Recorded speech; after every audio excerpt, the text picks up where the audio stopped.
This is the Wait For It podcast. Hey everyone, welcome back to the Wait For It podcast. I'm your co-host, Phil Barrera, aka Phil the Filipino. And I'm your other co-host, Mr. Eric Almighty. And for this edition of International Feature, well, this episode doesn't really need an introduction because everyone's talking about it. And yeah, we fell into the craze. We have to talk about it too. Phil, we are here to talk about K-pop Demon Hunters. Yeah, and we are recording this episode a couple of weeks early. So this episode will come out on July 16th, but we're recording it on July 1st. So we're very much still right in the middle of the craze that is K-pop Demon Hunters. It released, I think, last week. And we'll see where everything stands on the 16th. I'm sure this is going to go very, very strongly as far as this craze throughout the remainder of the year. Eric, I can't even imagine. We have Infinity Con in a couple of weeks. I can't even imagine how much K-pop Demon Hunter stuff we are going to see. Not only at Infinity Con, Ocala Comic Con will be, at least one of us will be at Tampa Bay Comic Con. And we will not be able to look anywhere without seeing Huntrix and the Saja Boys, and Derpy as well. So very, very excited to get to this episode here, Eric, and we did a little bit of a pivot, even though this technically is a film, that, you know, it's an American-produced film, but everybody involved, from the director to a lot of the producers, animators, and of course the voice actors, most of them are Korean or some other from somewhere else in the world. So we figured it would be a good chance for us to talk about this because everybody else is. So before we dive into the episode, I want to welcome in any returning and brand new listeners. If you want to keep up with the Wait For It podcast, make sure you stick around to the very end of the episode. We'll let you know where you can find everything that you need. But yeah, Eric, let's get into this here. K-pop Demon Hunters, a film that released on Netflix. It is a Sony animated film. So think of when you think of what does this animation look like, think Mitchell's versus the Machines, Into the Spider-Verse. So it is of that ilk. It was directed by Chris Applehans and Maggie Kang. And the synopsis reads, when K-pop superstars Rumi, Mira, and Zoey aren't selling out stadiums, they're using their secret powers to protect their fans from supernatural threats. So, Eric, I brought this film to your, I brought it to you probably a couple months back because I just randomly saw a trailer, I think on Twitter, and I was like, what in the world is this? Because obviously what's going to stand out is like whenever you see the Mitchells versus the Machines or Spider-Verse animation, it's immediately going to be eye-catching. And anything that's not this like round circular animation that Disney just seems so committed to right now, that's always going to catch your eye. So leading up to this, where was this on your radar? Because obviously we're going to talk about the impact of it now, but like leading up to it, we're like, oh yeah, K-pop Demon Hunters came out. So like, what was your level of interest leading into this release? Yeah, it was very minimal. In fact, when Phil had talked about watching the movie and then kind of wanted to pivot to this being the international feature, my first thing was that, this is like a Sony Pictures movie. This is a United States project, right? Like I know it's K-pop Demon Hunters, but you kind of assume they're going to Americanize it a little bit just because, unfortunately, that's the shitty thing that studios tend to do. And when we looked at the animation through the trailer, I didn't know how to express it, but now it makes sense reading more about it. They took some of those hybrid 2D, 3D elements, apparently, and they made it less 2D, and they kind of went a different direction with it, which I think is a good thing, but I couldn't quite tell from the trailer. I was like, this animation looks good. It looks different. I wonder what that looks like. Am I going to check it out? Maybe. I guess I'll watch it. I want to see what other people think about it first. And then, Phil, it took zero time. It went from 0 to 100 on how people started to feel about this, including yourself. And I started to read up more about it and then getting to hear a little bit more about how much of the Korean culture is in this movie, down to how they animated some of these characters. We'll get maybe into some of that in a little bit, but I started reading up on the movie more and I was like, okay, so maybe there's hope that this isn't just an Americanized project trying to capitalize on K-pop, which is very popular.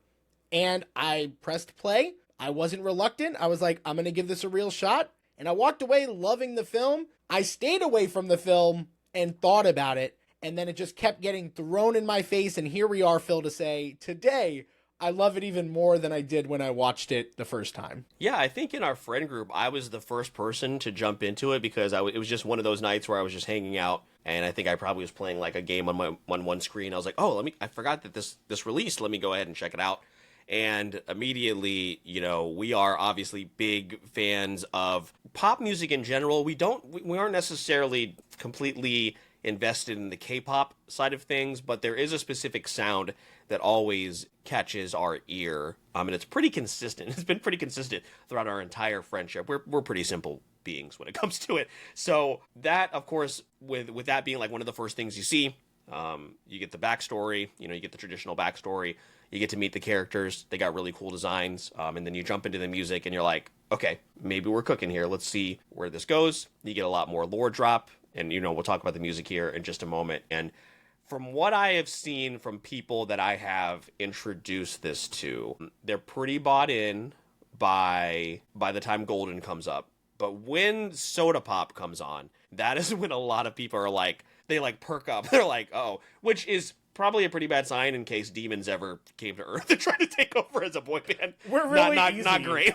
No, we're really easy cattle to really just not get a together. Great sign. Yeah. So that's what I have seen from a lot of people that I had them take this on. So I'll say this, because my daughter and my sister were a little reluctant to jump into this because they just assume it was just an anime, which I had to assure them that, you have to approach this like a Sony film, like a Spider-Verse, like a Mitchell's versus the Machines. And also, too, they're not necessarily really into K-pop, and that I definitely understand as well. So if for some reason, again, a month removed from the movie's release, you still have been reluctant to dive into it because of those two things, maybe you're not into, you're not really necessarily into quote-unquote anime, that's not what this is. Are there anime elements in this? Yes, of course. But that's not what's going on here. There's also, it also is dubbed in English. That's the primary language of the film. There is Korean sprinkled into the film, of course, because, like you said, Eric, there is a lot of stuff that's true to culture in here that I think is really great. But if you want to speak to maybe those people that, for whatever reason, have not seen it yet, about maybe some reservations they would have about watching something like this. Yeah, and I would say out of the two of us, I'm probably more familiar with the K-pop territory. Like, I do listen to Stray Kids and a couple other groups, not very often, but I definitely have listened to that type of music, and I get the craze and like the whole thing behind it for the most part. I've got a pretty good grip around that. However, it's not something that I would normally jump into, and that probably was some of my hesitation when the movie, like, again, K-pop Demon Hunters, the fucking title doesn't really lend itself to, like, a mass appeal. It's very clear, K-pop Demon Hunters, which, again, not surprising, you then mention you have people in your life that are like, oh, this is just an anime. So it kind of gives that mixed signal of who the audience is for this.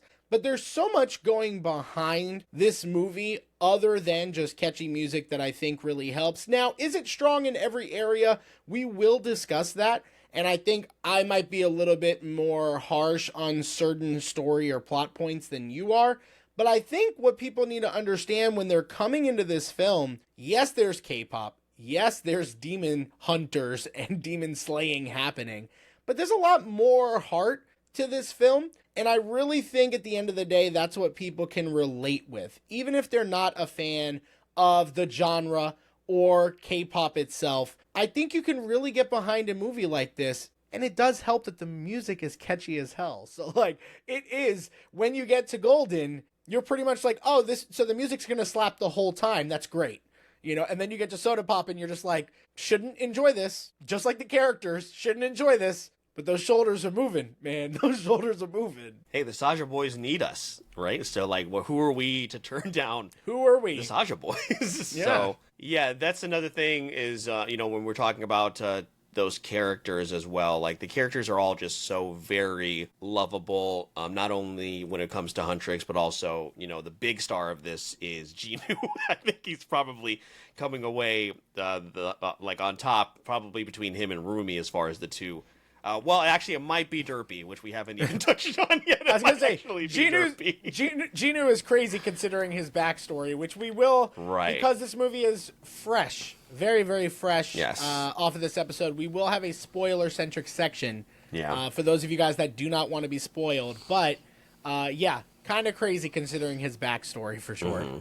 Yeah, and I've seen this movie 4 times now, so just to give you guys a little insight into what's going on. I do want to read some of the notes here as far as on the Wikipedia page from development, because Maggie Kang has been very, very active on Twitter, answering people's questions, interacting with the fan base, which is really cool.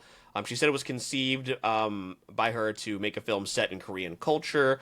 She delved into mythology and demonology for something that could be visually unique and compared to in comparison to like mainstream media. She also called the film her love letter to K-pop and her Korean roots. So she wanted to differentiate it from like the Marvel female superheroes that we're seeing.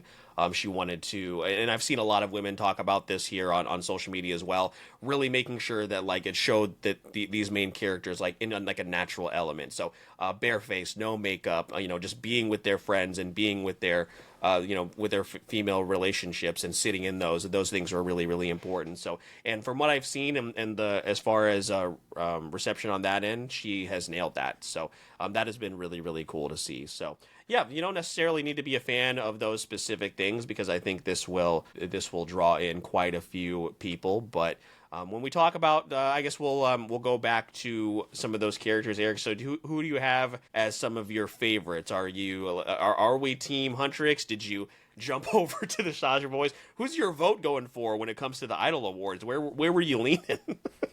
Huntrix all the way, baby. Like, come on now. Not even. I'm just also gonna say like Saja Boys, living my dream. What's it called? Well, actually, I'll save that for the spoiler part. Never mind.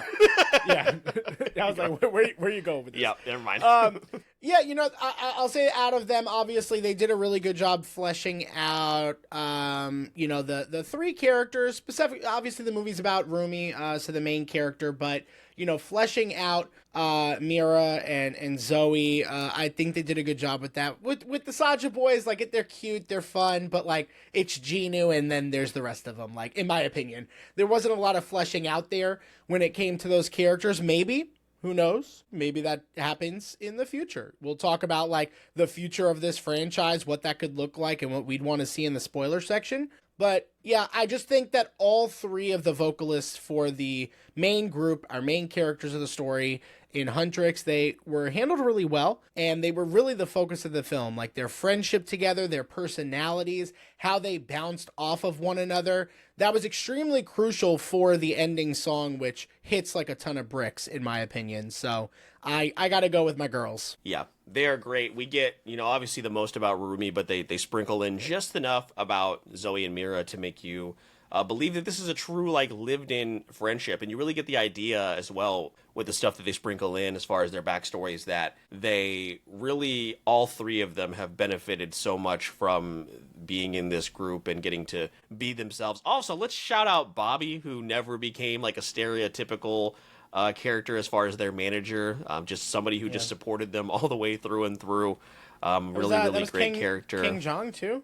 Yeah, that's crazy. Daniel Day Kim is in this. So there are some names that probably the standard Western audience will recognize. Son Cho, who is Pro ZD on social media, he plays Abby. That's crazy. Yeah, he plays Saja. Abby. Yeah, he plays Abby. He also is like. He's also another really serious character in a different anime. So isn't he in Delicious in Dungeon? That wouldn't surprise me, honestly. Yeah, so he is in. It's really good to see. I hope we get to like interview or work with him someday at a convention. Yeah, he is in Delicious in Dungeon. Yeah. Okay. So again, as far as like you're not gonna get, when it comes to like essentially 8 characters, the 3 characters in Huntrix and then 5 Saja Boys, you really can only have time to focus on one of them, and of course that ended up being Genu. We get like just enough comedy and humor and from the other Saja Boys, but though they weren't necessary, we didn't need anything there, anything too extra there. So there certainly are characters that we'll talk about here when it comes to opportunities here in a moment that we could have fleshed out a lot more. I would have liked to see, but other than that, again, I think everybody's going to come away from this with having their own favorite character. I'm a Zoey stan. That's my girl all the way, but they're all fantastic. Yeah, no, they really are. And man, I mean, like, you know, I feel like for this movie, the animation kind of speaks for itself. We talked a little bit about that. The one note I'll make, because I feel like we're tiptoeing around what we really want to talk about, and I know we're gonna probably spend a hot minute into this. It's usually the animation, but sticking on that topic, one of the things that you know, the director emphasized was the effort to authentically represent Korean identity through character animation. So like mouth shapes and eye shapes that were very Korean. That all was brown really eyes, no blue eyes here, baby. very cool. Although the characters speak English, they explain the animators made the mouth shapes that you would only make for a Korean person. With our Korean language. So like there seemed to be a lot of care and love that came into this film. And obviously it's like very much inspired by the Spider-Verse films. But one of the notes here was it's an inspiration of 2D aesthetics, but with 3-dimensional language. So it's going to have more of a bold graphic look. And those things really stood out with the animation. They also took liberties to make it fun. Like, it wasn't realistic at all times, right? Like, at one point, one of the characters has popcorn running out of their eyes. Like, that's a cool, the like, Sasha visual... boys can create hearts, and no one... Listen. no one questions it. No one questions it. There's a lot of stuff happening in the backgrounds that, like, through edits I've seen that I didn't notice. Like, there's just Zoey edits of her acting a fool. So great. She's so good. So great. Which gives to the replayability of the movie, and I think a lot of that has to do with you will miss stuff in the animation the first time around. So a lot of those things from an animation standpoint are great, but ultimately, Phil, I think what takes this movie to the next level and what we're kind of skirting around is the fucking music. Like, it is really, really good. I think you had posted, like, they just cracked like the top 10 for Spotify, like as Both of this of them. recording. Both yeah. Huntrix and the Sasha boys are on Spotify's. We're gonna have like, a real top 100. idol awards this year at this point. But the music was just so good, and honestly is the thing that I think takes this movie to a whole different level. Yeah, like I said, when you talk about how it's done, I enjoy how it's done. But then when Golden comes on, you're like, oh shit, like this is. I was just thinking the other day that, man, I have no idea here in the middle of June what my Spotify Wrapped is going to look like. Well, that's cooked. That's done. That is done now as of July 1st. I know what's going to be at the top. I guess the only question is it going to be Huntrix, or is it going to be the Sasha boys, or will it be Rumi and Ginu? Just those two specifically at the top. So because it's outstanding. For those of you that don't know, Twice, the K-pop group, they are the ones that do the singing vocals for Huntrix, so they're very good. Of course, I'd heard of them, but I hadn't really listened to much of their music. And they came, they were inspired by a whole bunch of different things, which was mentioned by the director over on Twitter, as far as where the inspiration came from different K-pop groups, but also, like she mentioned, like superheroes and all these other things, just wanting to make a really unique identity for Huntrix, and that really, really comes through. So what about you, Eric? So where did you really, really buy into this music? Because again, I think how it's done really peaks when they start to rap, like when they're jumping from the plane. Golden, I think, is solid all the way through, and then again, like I said, we get Soda Pop. So when did you really fully buy into what we were listening to? It's kind of weird because, like, I would say How It's Done is maybe my least favorite, honestly, if I'm looking at all these. And I don't hate it by any means. I still enjoy it, but no, it's a fun intro. But yeah, you get like a teaser of Golden. You don't even get all of Golden, which I think is a hit or a miss, depending on how I feel when I think back to it. Like, they did tease a lot of the songs, so I don't know. Yeah, I don't know how I felt about that. I gotta maybe sit on that for a minute. But Golden is 100% where I sat and I was like, wow, this is like really good. The vocals are really good. They sound amazing, and it's catchy. And it's a really strong song. Soda Pop is just so fun. So like, I do feel like it's probably Golden that set me up, and then Soda Pop is just what like kept me in. So I got ready to be lifted into the world of K-pop, and then Soda Pop just was like the gentle pillow that I landed on. So that's kind of the analogy I'll go with. And then, obviously you got Takedown, you've got Your Idol. I've really started to enjoy Free a lot the more I listened to it. But ultimately, and this is the weird thing, I was really enjoying it until What It Sounds Like. And then again, I keep saying it, a whole nother level. Like, What It Sounds Like is probably going to overtake a lot of songs in my Spotify Wrapped. I love that song. I think it's a amazing crescendo for what this movie is trying to offer. And in that aspect, when it comes to the three of them, very effective. Yeah, I will be punching the sky for a while over the fact that we don't get to see What It Sounds Like in a theater. And maybe that's something we need to look into, where we can rent out a theater and just play what we want.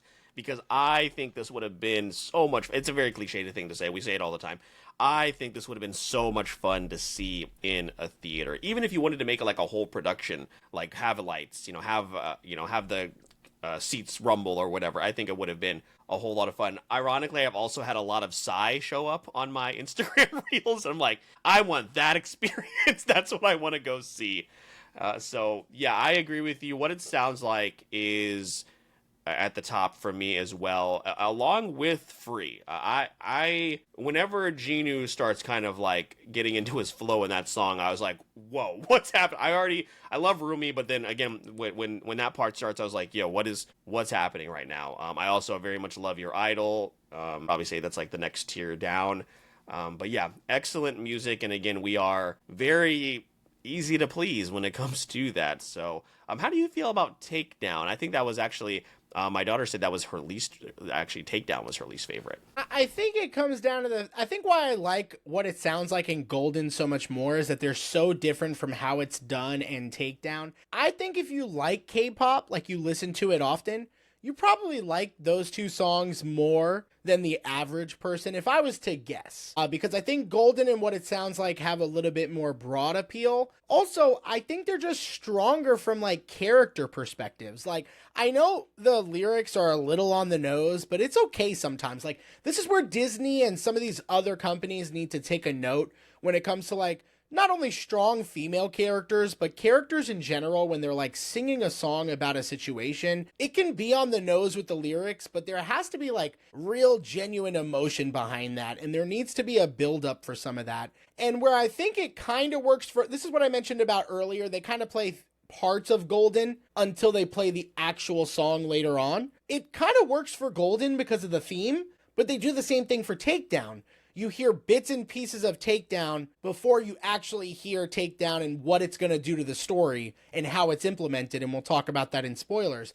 I think for Takedown, that was a detriment, and they probably shouldn't have shown us what some of the lyrics were until it happened. So I think you had also at that point heard it a couple times, and that worked against it, where for Golden, for me, it worked, even though it was doing the same kind of plot device as far as how it was using the music. So those are my thoughts.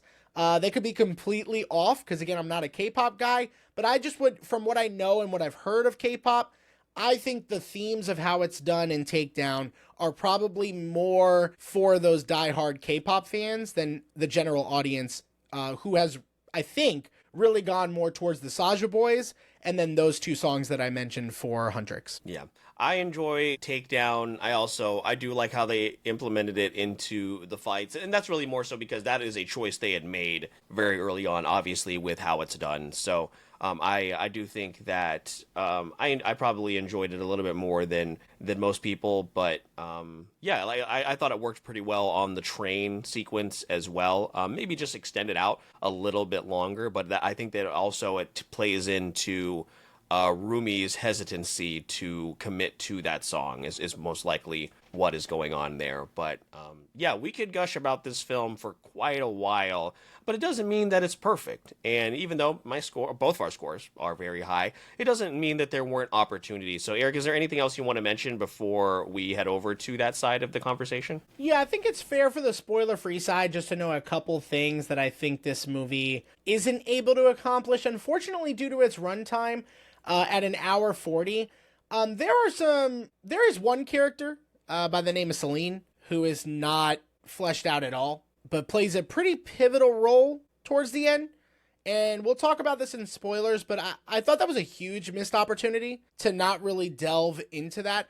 I also think there's a lot of like backstory stuff that like and world building that we didn't quite get to that another 20 minutes with this movie would have done. And also, I will say, although I ended up buying it, I do think the Rumi love angle with one of the characters, I think is a little rushed. A little rushed. As much as I love, their song together, I think I don't know. I just felt like I wanted a little bit more time to sit with it. I did buy in, but I would have liked a little bit more time to go from enemies to lovers type thing. So that without getting into too much, those are probably like my main gripes with the film, if I was to summarize them. Phil, what about you? Because you probably have way less than I do. Yeah, I have a couple. One would definitely be Celine, like you said, and apparently, who, as far as her voice actor, who is Yoonjin Kim, she is a like big time Korean actress. So a lot of people were kind of like,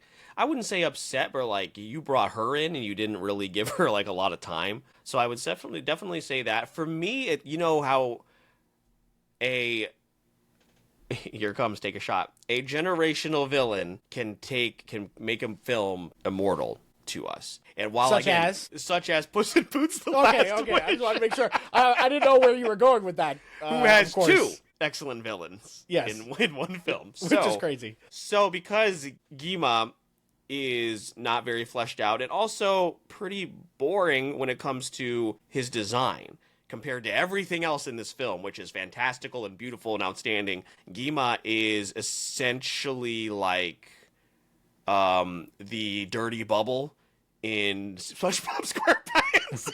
or when they made Galactus a cloud. Yeah, or that. Something like that. Or that. So I don't know if there ever was at some point a physical manifestation of Gima, but maybe that would have been a better way to go. What do you think? There's definitely some world building there that I mentioned that I think was a missed opportunity, which, who knows, a potential sequel could fill that, and then you look a little bit more positively on the first. Yeah. No, there's no way. But anyway, yeah, we're gonna save that for the spoiler talk.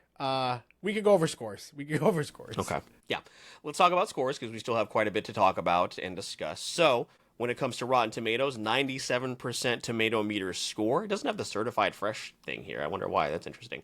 89% popcorn meter score. Over on IMDb, it has a 7.8 out of 10. Remember, anything over 7 on IMDb means it's much better than that.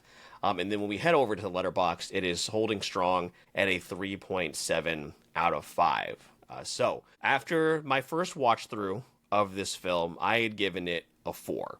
I have since watched it 3 more times. I've watched it once again on my own, just because it was stuck in my head and I had to watch it again. I watched it again with my daughter, sister, and brother-in-law. They loved it, and you always get a sense of like, I told you, like I thought you like Krabby Patties, don't you, Squidward? Like, especially, it's just a very rewarding feeling whenever you show somebody something and you knew that they were gonna like it and they very much did. So, and then I watched it a 4th time while my daughter and I were just putting together some furniture. We just threw it on. So I have it currently. I upped it to a 4.5. It is one of my favorite films of the year.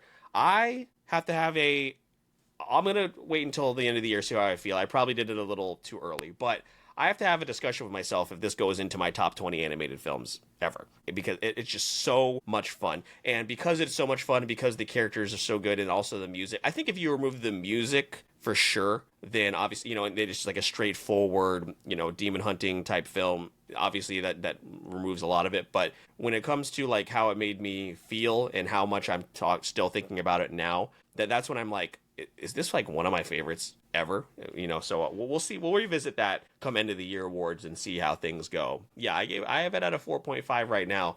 Let's see, as far as I'll go over it in a second after your rating. But yeah, where do you have it, Eric? Yeah, and then let's talk about where that lands for your films of the year. It's got to be 1 or 2, I'm assuming. So we'll talk about that in a minute. But I want to talk about my original rating and then where I am now. My original rating when I walked out of this, because of the problems I kind of had with some of the plot stuff, I was really thinking a 3.5 is probably where it would sit, which is a movie that I like. I enjoyed, and if it was on, I would watch it again. But what I found myself doing, not just because of the craze around the movie, but also my genuine feelings towards the film, despite my issues with the plot, and I don't see a world where I go higher than this score. I think I gotta bump it up to a 4, because this is also a movie I think I would do a watch party for, which is literally the way I define a 4 in my book. So I bumped it up to a 4 pretty much on a second watch. I haven't fully watched it through, but I've seen enough of it through clips and my family watching it while I've been busy doing some work,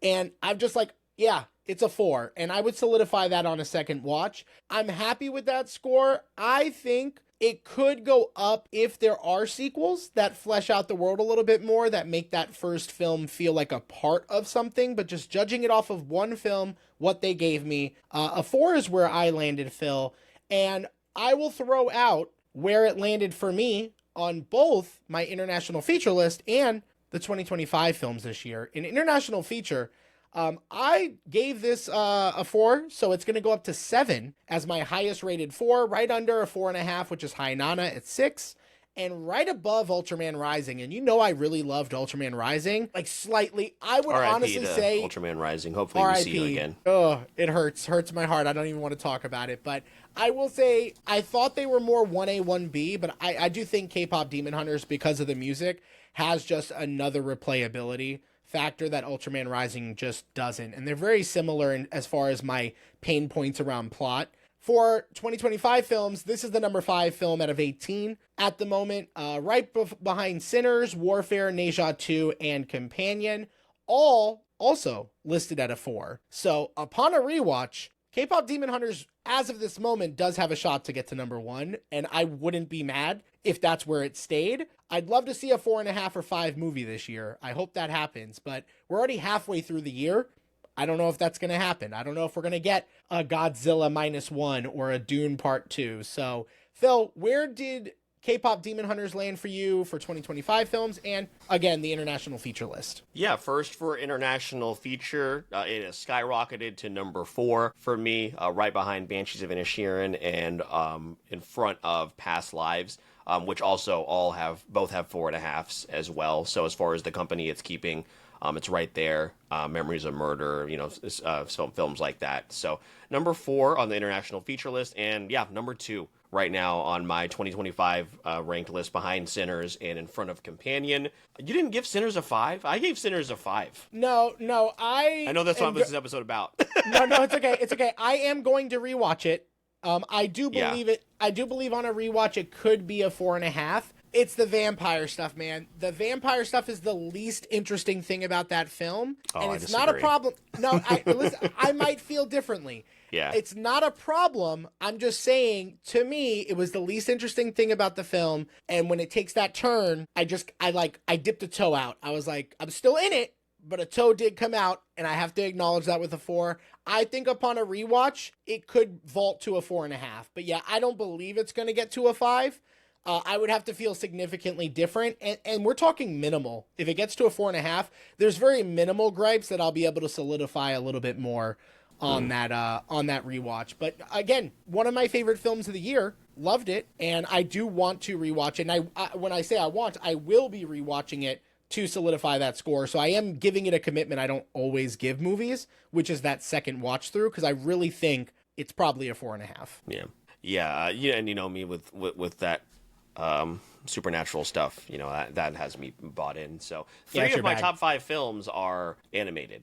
We have K-Pop, Neja, and The Day the Earth Blew Up, which is that Looney Tunes movie. Remember that we saw a random trailer for, and we're like, what the hell was that? Fun time, man. Now, also, granted, I mean, that's a 3.5. So like after Neja, there's a lot of 3.5s. I think we need to rewatch Friendship, because it might go up. I know. That's okay. We might have to. What color drums do I get? I guess it doesn't really matter. Oh shit! Went to a Subway. Went to a Subway. The frog ripped me off.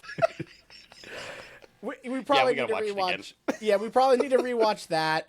Man, we're just not going to agree on How to Train Your Dragon. 28 years later, man, I've just had such mixed feelings since leaving the theater. Yeah. I don't want to watch Materialists. You knew not to. Yeah. You knew not to. And honestly, when everybody was excited about the trailer, I was like, I don't know if this looks good. I just ignored Dakota Johnson. So, which is also that crazy. movie isn't a love triangle. Just so you guys know, for anyone who hasn't seen Materialist, it is not it's barely a rom-com. So, actually, it's not even com. It's not funny. There's nothing funny in Material. I feel bad considering this is Celine's Song's second film and her first one was Past Lives. It's kind of crazy. That's why I was like, oh, this is I trust Celine, and she burned me. Well, you know what? She probably got the bag for doing this film, I would assume. Good for her. But I think this movie was also very badly marketed as 100%. Well. 100%. Yeah. Yeah. Very bad. Yeah, it just thought we have Pedro Pascal and Chris Evans, and I think people like Dakota Johnson, so that'll be enough. I don't know why. We're also going to have a conversation about Chris Evans soon. Very soon, yes. It's not outside not of the Avengers good. and Knives Out. He'll be Captain America within the year, so it's not a big deal. He's already halfway there. Probably next year. But yeah, guys, that was our episode on K-pop for the spoiler-free portion. We will be actively talking spoilers, so those of you that have been waiting patiently, get out. Will get excited. Get out. And those of you that have not seen it, leave and come back. K-pop Demon Hunters spoilers. Phil, what is the first spoiler discussion you would like to have with this? Because as much as we have told each other we've enjoyed the movie, we've talked about the movie, the songs, we haven't really discussed it. So some of those pain points I mentioned, you're hearing for the first time. Same with you. So any spoilers you want to talk about, we kind of both agreed on Celine, so maybe if we want to start there, I think that was probably the biggest miss of the movie, because I just don't understand why we only see her in several flashbacks, some of them the same flashbacks, and then she has to have a conversation with Rumi, and at this a pretty important moment, it seems like. I don't give a fuck who that character is. So, like, maybe you could tell me in a gentler way how you felt about it, because it actually made me a little mad. I was like, this is not the character we should be doing this with. Yeah, because it's not like you see them interact with her in real time. It's all flashbacks. And then, like, where is this tree? Like, where is this area at? How far did she have to, like, go to get there? You know, so I have a tough time like choosing, because if you're gonna add 15 to 20 minutes to this, where would I rather have it allocated? Celine, who I didn't really care about, or Genu? And I think it would be much better spent on Genu. There was a scene where they went on like an aquarium quote unquote date that was cut from the film, and I believe they kissed there. And I am okay that never happened in the film. It's kind of very similar to when we talked about The Last of Us, spoiler, like when Joel in the TV show tells Ellie I love you, like that doesn't happen in the game because it's an unspoken known thing, and I liked it that way. So I would rather it be more focused on Genu. It didn't necessarily have to be more focused on the flashback, but maybe just fleshing out that character and that relationship a little bit more. Or at least a combination, 10 minutes here, 10 minutes there. Like it's pretty easy to have, not easy, I don't want to say easy, but it's like pretty easy to like lose track of where that time goes. But like if you want to allocate it to Genu, I would be totally fine with that. Yeah, Gima could have had like a flashback of like him at his strength. Just seemed like a missed opportunity to make him a cool looking villain. Animation wise. Or like, and again, I'm sure they didn't make this with the anticipation of sequels and like a franchise, but like showing what he looked like at like his strength. I don't believe they did that.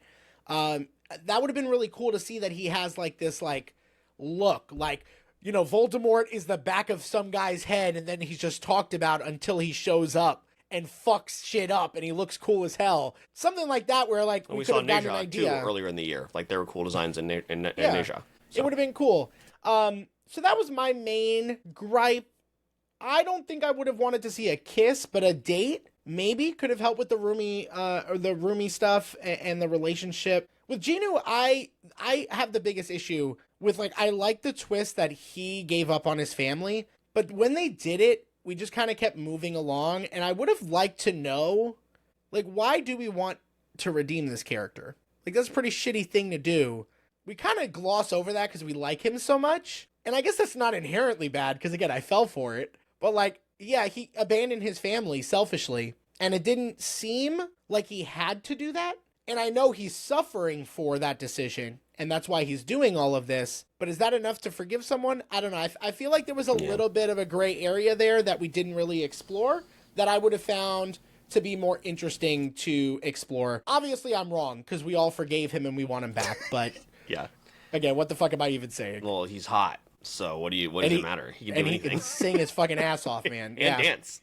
Very charming. So Philin, choo-choo. Philin gave me this really interesting theory she had before they went the romance route. I want to share with you. Philin, shout out to Read It and Read podcast, her and Jordan. She had assumed that maybe Rumi was the sister that he had abandoned all that time ago, and she was part demon. And then years later, they had remembered. They had remembered who each other were, and then that's why the sacrifice would have been a little bit different later. Explain that time wise, because someone also. He's 400 years old. Yeah, but why would she be? Because she's part demon. No, that doesn't make sense. Because I mean, she's part demon, but there would have had to be some aging thing going on there, right? I guess we didn't know when she knew. Genu didn't age. Oh, well. So she would have been. No, she was part demon from birth. Right. That wouldn't have made sense. Yeah, I'm just that's just obviously there's holes in the theory, but that's what there was an someone assumption. had also mentioned that he would be her dad when they first watched it. They thought that was it too. And I was like, no. I think they pretty much let you know we were going to get romantic pretty quickly. So it would have been a weird swerve to I don't know, go old boy here or something. I don't. That would have been. Oh my god. That would have been crazy. Spoilers for Old Boy. Take a shot. I'm not gonna tell you what, but and not just because we bring up Old Boy a lot. Just take a shot thinking about Old Boy. That's one of those movies. I think you know how we feel about people that like Taxi Driver. I wonder if we are those people, but for Old Boy, because we know. Well, I don't ever want to watch Old Boy again. So no, I know, but we did rate it. We both rated it very high. I know I'm higher on it than you are. That's true. But yeah, no, maybe we're those people to that audience. Yeah. So again, interesting theory. Wrong, but interesting theory. And I gotta say that those were probably my two biggest issues that I really wanted to explain. Other than what I said earlier, those are probably my two biggest. If you fix both of those for me, we probably get somewhere. When we talk about the world building, we talked about Gima. Would have loved to see a little bit more about what the tiger has to do with all this. The tiger was so interesting of a character, just from design to the way it acted.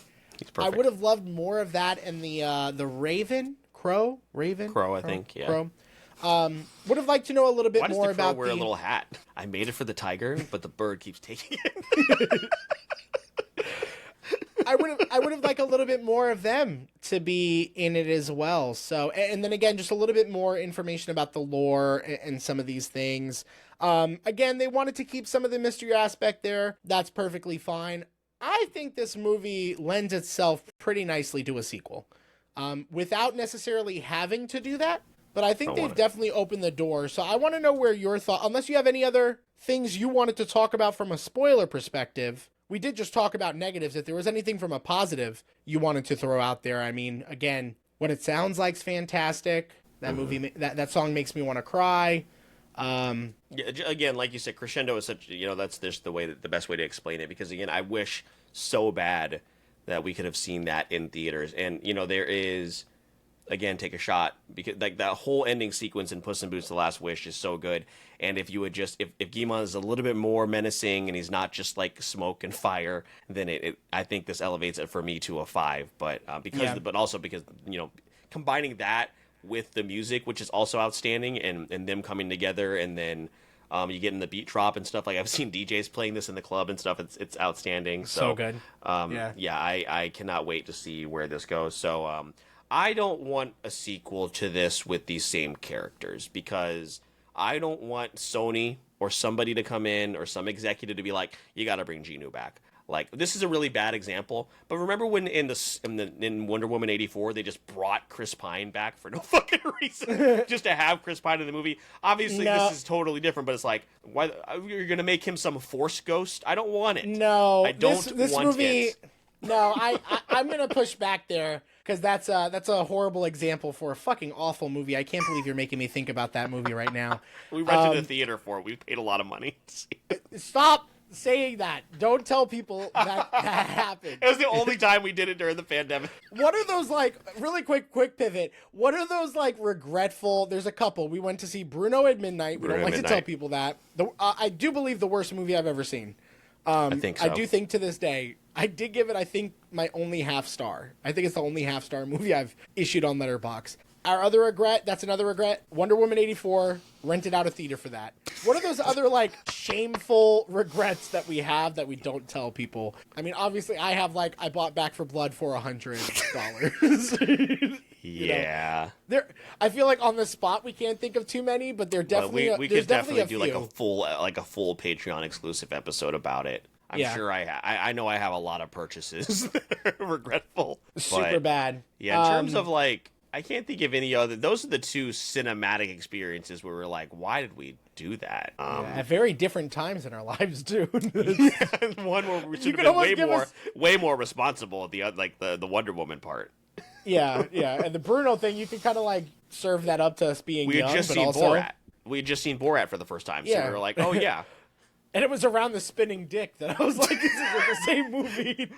People actively walked out of that film, and we should have followed suit. We were like frozen in our seats. But anyway, let's get back on track. I hate to tell you, he's coming back, and like it's also not even like hidden very well as far as like they're telling you he's coming back. I think the mythology and the supernaturalness of this world lends itself for him. I mean, I guess you got to bring all the I don't want all the Saja boys to come back unless they're going to get fleshed out. So, like, maybe just bring him back, but I don't know. I say bring them all back. There is a scene when they go visit the doctor where they focus on a photo with the doctor and 4 K-pop idols. And the theory is that those are the Saja boys, and they also came into some sort of agreement, of course, with Gima. So they're, they do plant that a little bit. So, and like you said, as far as the supernatural aspect of it, it does lend himself to just coming back. But, I'll revert to this comment from Instagram that Maggie Kang commented on and subtweeted on Twitter. It says, when you realize, that's the life we live in, by the way. Here's an Instagram comment that was retweeted on Twitter. I'm going to...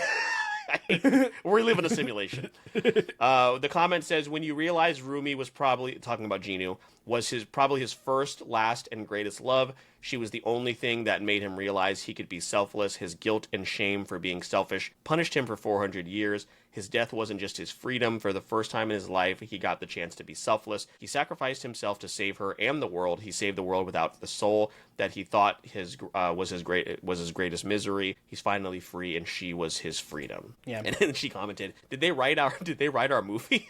So. I mean, obviously, I don't. My first thing here is I don't want him to come back, and I don't think that these specific characters should be in a sequel. If you want to explore this world out, maybe with different characters, I'm totally down for that. What I definitely don't want to happen is in 2 years there's a Netflix TV show and the animation budget is 1/3 of what we get here. And that's what really scares me. I'm not interested in that. I'm interested in a sequel with these characters.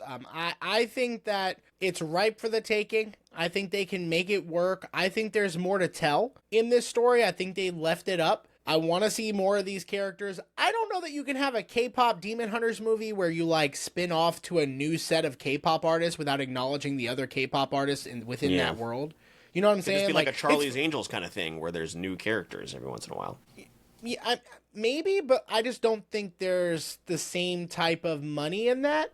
And I also think you have developed something really special with this set of characters with your audience. So I feel like you have to capitalize on that. In my opinion, I think you definitely do. I would love to see more with these girls. Again, I would have loved to see another 20 minutes to this film. So that should let you know I'm itching to see more just in general. With this particular story and this particular set of characters. So that's kind of where I stand. I think you're coming more from a place of you don't want them to fuck it up, which is totally respectable. But I think deep down you also would enjoy and want to see another version of this done very well. Yeah. Just like everybody else would. So do you want to see the Saja boys do their military stint? Is that what you're saying? No, that's not exactly what I'm saying. Also, side note, if these characters come to Fortnite, I'm buying all 3. Buying all 3. Give me Genu, give me Derpy as a glider. I want it all. I'll spend stupid amounts of money. Just like I'm going to spend stupid amounts of money on whatever we find at Infinity Con here in a couple weeks. Yeah, no, I mean, listen, man, Netflix has to really strike on this one. They have dropped the ball on a lot of different, especially with animation, man. Nimona, but they dropped the ball on a lot. But like, I don't know, this one is different, man. This one is like, this is one of those Academy ones that acknowledged them.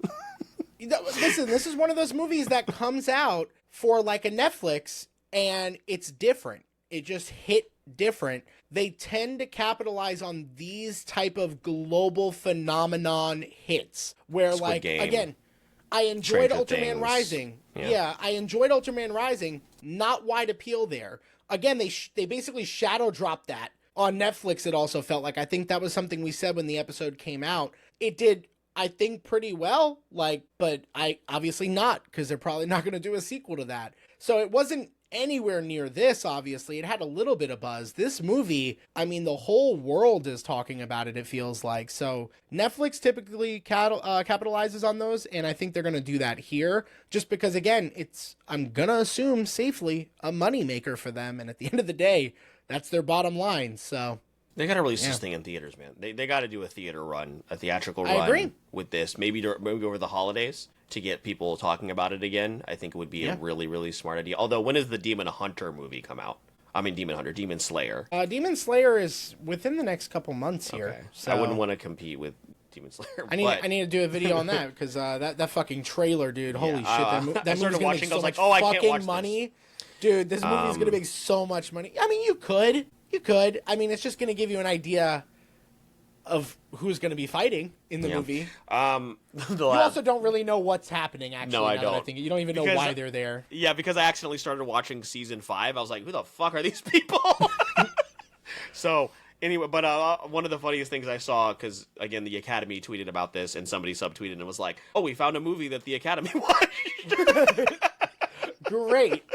Awesome. So, I swear to God, if there is some sort of fucking Flow movie that comes out this year and steals Best Animated Picture from this movie, I will riot. I will be so mad. Well, hold on. So let's talk about it, right? Because I don't know if they're going to nominate it, but Neja 2 and KPop right now are the front runners, right? Yeah. So would they give it to KPop over Neja? I think the Looney Tunes movie will be nominated as well. Yeah, but that's like a they have a spot to fill type of movie. Respectfully. No, I agree. I just think it's going to get a nomination. It's very well. It's a great animation too. Will they put Lost in Starlight in there? Probably not. It will get because it's Looney Tunes. I don't think so. No, because the thing about Netflix is also they're dropping animated movies all the time. They just don't tell you. Then you open up Netflix and you're like, oh shit, what is this? Looks kind of cool. So what is there another big time animated movie coming out in 2025? Another Disney film? I don't think so, right? I'm trying to look and see if maybe 2025. The Bad Guys 2 is coming out. So I mean, if that movie actually turns out to be good animation wise. Oh shit, is the Predator movie going to be eligible? I mean, it was an animation. They did an animation that just came out on Hulu. Yeah. And then they are doing the theatrical live. So yeah, I mean, that one could be interesting. But like, that doesn't seem like a movie that would make a lot of push. Right. They're not going to give it to, I mean, they're not going to do it to Demon Slayer. I don't think they would even consider that, right? Probably not. Not Chainsaw Man. No. Elio might get it because of the Pixar push, but it's not going to win. I think it will get nominated. Because even some of those other films from the past Disney years have gotten nominated that we didn't like. Yeah, K-pop Demon Hunters winning would be nuts. Yeah. Because Nimona was nominated so they have skin in the game when it comes to Netflix and animated films. So yeah, Predator Killer of Killers would probably count. Yeah, that's. I don't think Smurfs is going to be that good. Yeah, I think those are probably. I think for the rest of the year. Thanks for bringing Rihanna out of retirement. When does Oscar season end? Because Zootopia 2 comes out end of November. Yeah, that's what it is. That's what it's going to be, right? Swear to God. They love giving it to Disney. And Zootopia, because it's about racism. Oh, the Lions was black people. I love doing that. Yeah, the Oscars are held in March. November's tough, man. That movie's going to be any good? Oh, the general entry and Best Picture submission deadline is Thursday, November 14th. I think Zootopia will miss that. The 26th. Yeah, November 26th. Yeah, preliminary voting begins December 9th through the 13th. Nomination voting is January 8th. So, yeah, I think it's going to barely miss that. Okay. I mean, it has a shot regardless, but if Zootopia's not in it and Nasia doesn't get nominated, because I don't know if it got... I can't remember if it got nominated last time. I think it will, though. Yeah, it's probably 1A, 1B. It's going to be tough. Yeah. It's going to be tough. Well, clearly there was a lot to talk about because this film is... again, taking the world by storm, not just U.S. audiences or Korean audiences. Everybody is doing the dances, singing the songs. My daughter went on TikTok immediately and made an edit about Jinu and Rumi that Makes did sense. numbers. So it is outstanding. If you are still here for some reason and you didn't watch the movie, please go watch it right away. But those of you that stuck around and you're part of... the Huntrix tribe, did they have a thing? Because, you know, obviously there's like there's the army and then like other people. What did Huntrix have a thing? The Saja Boys were the pride. Was Huntrix? I think they did. Because Wasn't it on the I know their shirts? logo is like the four-sided thing. Yeah, I could have sworn they had something on the shirts, no? I can't remember. I love you, Huntrix. That's who I'm gonna cosplay as, by the way. The guy that just rips off his shirt and has a Huntrix t-shirt on. I think you're going to get the Huntrix tattoo. Maybe. Maybe. But, yeah, no, We'll I see. think we're ready to wrap this one up. This was a great episode. Again, shout out to Phil for really pushing this one. And, you know, we talked a lot about why, even though this is not really a film that needed to be featured, and also technically not an international film as far as the, you know, Sony Pictures release, there was a lot that fit what we like to do in this episode. And ultimately... I mean, like, we want to talk about movies that we really enjoyed. And I got to say, Phil, you know, the last couple episodes, The Girl Who Leapt Through Time, we enjoyed it. Had some issues with it. I'm Still Here, same thing. The first Slam Dunk, probably a step back. So it was nice to get into a movie that, you know, we really enjoyed. Because we had Perfect Days to start the year. Amelia Perez, which we don't really have to say much I'll there. have to talk about that, yeah. So yeah, between this and Nasia...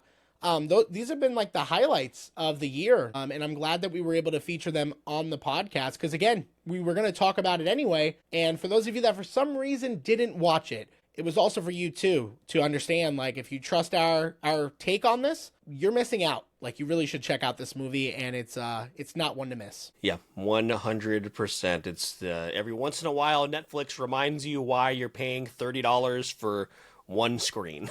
So we appreciate that, even though I don't know where all their money is going. It's because they don't put it into marketing.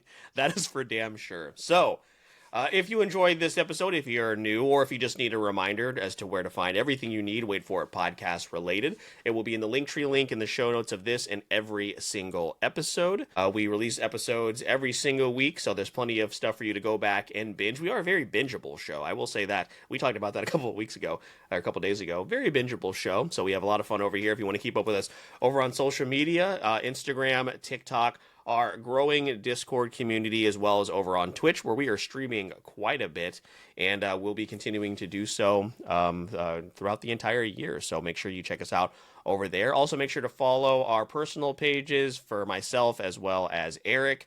As we navigate both of our journeys professionally and personally, we would very much appreciate that support too.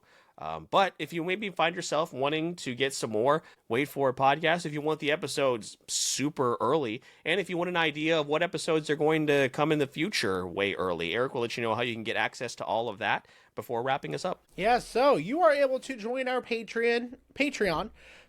I want to say patrons. It's unfortunate. I'll clip Weight that out. Watchers.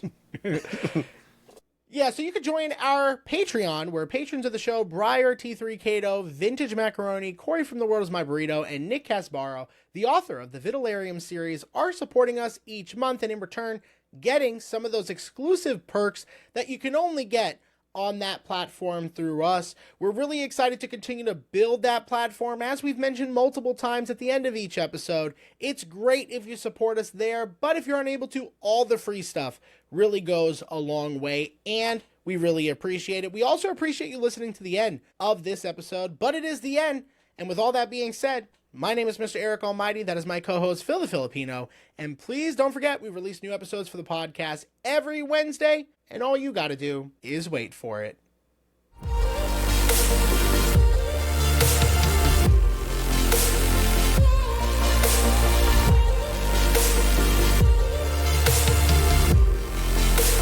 This is the Wait For It podcast.